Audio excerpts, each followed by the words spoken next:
আমরা যেটা দেখতে পাচ্ছি যে ডয়েজে ভেল যখন এটা প্রকাশ করেছে, প্রকাশ করার সাথে সাথে নেট্রো নিউজ নামে একটা নিউজ এটার তথ্যটা সরবরাহ করেছে। আর এটার সরবরাহের ভিতরে হচ্ছে তাসনিম খলিল নামে এক ভদ্রলোক। দিস জেন্টলম্যান একজন সাংবাদিক, ওনার সাংবাদিকতার বিরুদ্ধে কিছু ইউলো জার্নালিজমের রিপোর্ট আছে। আপনি সাংবাদিক হিসাবে বা আমার সাংবাদিক বন্ধুরা যখন কোনো কাজ করবে, ওই কাজটা প্রমাণের জন্য তথ্যের মাধ্যমে সত্যকে প্রতিষ্ঠিত করতে হবে। কর্নেল শরীফ, যেটি আমি হোসেন বলছিলেন যে আসলেই কি রিপোর্টটি কোনো বিশেষ উদ্দেশ্য নিয়ে করা হয়েছে কিনা? দেখুন, প্রথমেই বলি র্যাব কিন্তু কোনো নির্দিষ্ট ফোর্স না, নির্দিষ্ট কোনো অর্গানাইজেশন না, deputation force. Army, navy, air force, police, magistrate সব এখানে কাজ করে। একটা প্যারামিলিটারি ফোর্সের সঙ্গে একটা ডিফেন্স ফোর্সের কখনো কম্পেয়ার আসে না। একটা প্যারামিলিটারি ফোর্সের মেইনলি হচ্ছে দেশের এই র্যাবের কাজ কি, জঙ্গিবাদ ও সন্ত্রাস দমন করা। এই জঙ্গিবাদ ও সন্ত্রাস দমন করে এই সাবকন্টিনেন্টে আমরা কিন্তু আমার 1 নম্বর আছে এখন রিপোর্টে। এই ক্ষেত্রে র্যাব কিন্তু কৃতজ্ঞতার দাবিদার। কিন্তু ওই যে আমিনা মহসিন এবং মেজর ফেরদৌস যেটা বললেন, আমার ব্যক্তিগত চরিত্রের জন্য আমার সেনাবাহিনী কখনো কলুষিত হতে পারে না। আর একটা জিনিস আমার মাননীয় সেনাবাহিনী প্রধান বলেছেন, ডেপুটেশন থেকে যদি কেউ ভুল করে, অন্যায় করে, অপরাধ করে, সে ডেপুটেশন থেকে তাকে প্রত্যাহার করা হয় এবং এই অন্যায়ের জন্য ওটাকে রিসার্চ বা তথ্য বা কোর্ট অফ ইনকোয়ারি বা বোর্ড অফ ইনকোয়ারির মাধ্যমে তার সত্যতা যাচাই করা হয়।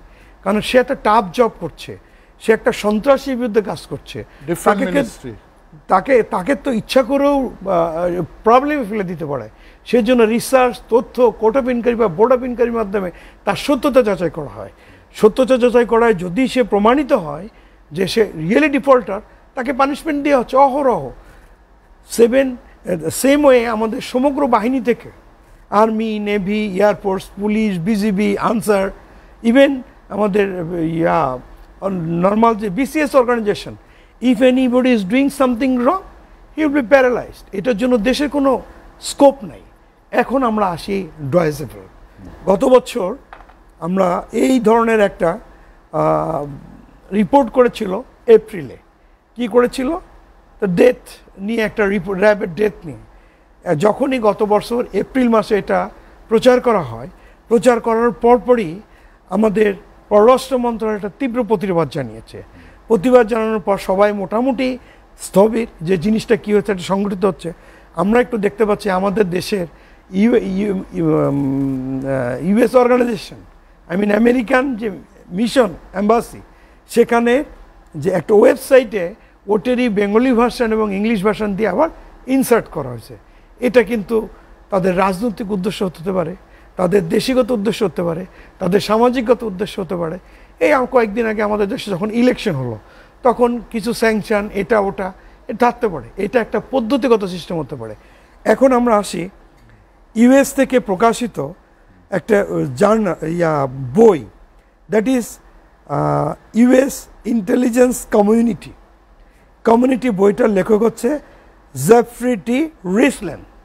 এখানে 7ম চ্যাপ্টারে স্পষ্ট প্রাক্তন সিআইএ গোয়েন্দা রিসার্চ পারসন উনি লিখেছেন, 9/11-এর পরে যখন টুইন টাওয়ার ফল হয়, তখন তারা নতুন করে কিছু অর্গানাইজেশন সৃষ্টি করেছে।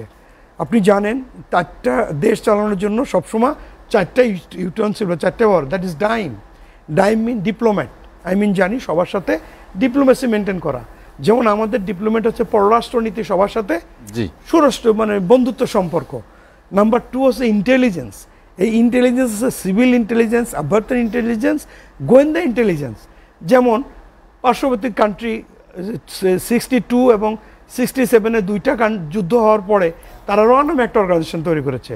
1948-এ যখন আরব ইসরায়েল যুদ্ধের পরপরই মোসাদ নামে একটা গোয়েন্দা সৃষ্টি করেছে। তো ঠিক এমনি করে যখন আমাদের এই 9/11-এর এই দুর্ঘটনাটা ঘটার পরে সিআইএর দিক নির্দেশনায় নতুন NED নামে একটা অর্গানাইজেশন করা হয়েছে, that is national endowment of democracy. এটার দায়িত্ব হচ্ছে প্রত্যেকটা দেশের পররাষ্ট্র ডিফেন্সের তথ্য সম্পর্কে খোঁজ খবর নাও, আই মিন অন্য দেশের তথ্য নিয়ে একটু নাক বাড়ানো বা হাত বাড়ানো, এটা ঠিক পজিটিভ হিসাবে প্রতিবেশী রাষ্ট্র বা পররাষ্ট্রগত নিতে পারে না। এখন আমরা যেটা দেখতে পাচ্ছি যে ডয়েজে ভেল যখন এটা প্রকাশ করেছে, প্রকাশ করার সাথে সাথে নেট্রো নিউজ নামে একটা নিউজ এটার তথ্যটা সরবরাহ করেছে। আর এটার সরবরাহের ভিতরে হচ্ছে তাসনিম খলিল নামে এক ভদ্রলোক। দিস জেন্টলম্যান একজন সাংবাদিক, ওনার সাংবাদিকতার বিরুদ্ধে কিছু ইউলো জার্নালিজমের রিপোর্ট আছে। আপনি সাংবাদিক হিসাবে বা আমার সাংবাদিক বন্ধুরা যখন কোনো কাজ করবে, ওই কাজটা প্রমাণের জন্য তথ্যের মাধ্যমে সত্যকে প্রতিষ্ঠিত করতে হবে, চেক করতে হবে, কাউন্টার চেক করতে হবে। কর্নেল কাজী শরীফ, আমাদের হাতে সময় নেই, আলোচনা শেষ করতে চাই। কর্নেল কাজী শরীফউদ্দীন, আলোচনার শেষ দিকে চলে এসেছি। যেটি আপা বললেন যে কিছু প্রতিষ্ঠান থাকবে, ইনস্টিটিউশন থাকবে যেটি রাষ্ট্রের, সেটাকে আসলে সবাইকে সেভাবেই সমীহ, শ্রদ্ধা, মর্যাদা অক্ষুণ্ণ রাখতে হবে।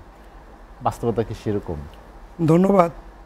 যত শত্রুতা পৃথিবীতে হয়েছে, গোয়েন্দা রিপোর্টে বলে যে নিচ থেকে শত্রুতা শুরু হয়, সবার আগে ঘরকে টাকাতে হবে। আমার দেশের বিরুদ্ধে যদি কেউ অপপ্রচার করে, সেখানে আমার দেশ থেকে কেউ তাকে প্রয়াস জানাচ্ছে, অর্থ সাপ্লাই করছে, এ ব্যাপারে আমাদের সতর্ক হতে হবে। বিদেশি সংবাদ মাধ্যম বাংলাদেশ শান্তিরক্ষী বাহিনীদের প্রশ্নবিদ্ধ করার জন্য যে অপপ্রচার চালাচ্ছে, এটা নিয়ে আমরা খুব বেশি অরিড নাই। এটা নিয়ে কখনো মিশনের বৃদ্ধিও হবে না, মিশন বাতিলও হবে না। তবে আমাদের সতর্ক থাকতে হবে। শান্তিরক্ষী বাহিনী বিশ্ব মানবতার দূত, তাদেরকে শ্রদ্ধা করতে হবে। কারণ ধর্ম, বর্ণ, গোত্র, রাজনৈতিক মতাদর্শ, ধর্মীয় বিশ্বাস সব কিছুর ঊর্ধ্বে উঠে পেশাদারিত্বে প্রধান নিয়ে সততা, স্বচ্ছতা, জবাবদিহিতার মাধ্যমে বাঙালি বিশ্বের বুকে বাংলার পতাকা পথপথ করে উড়ে আজকে এই স্থানটা দখল করে নিয়েছে। এটা কারো মায়া দয় না, এটা বাঙালির অর্জন।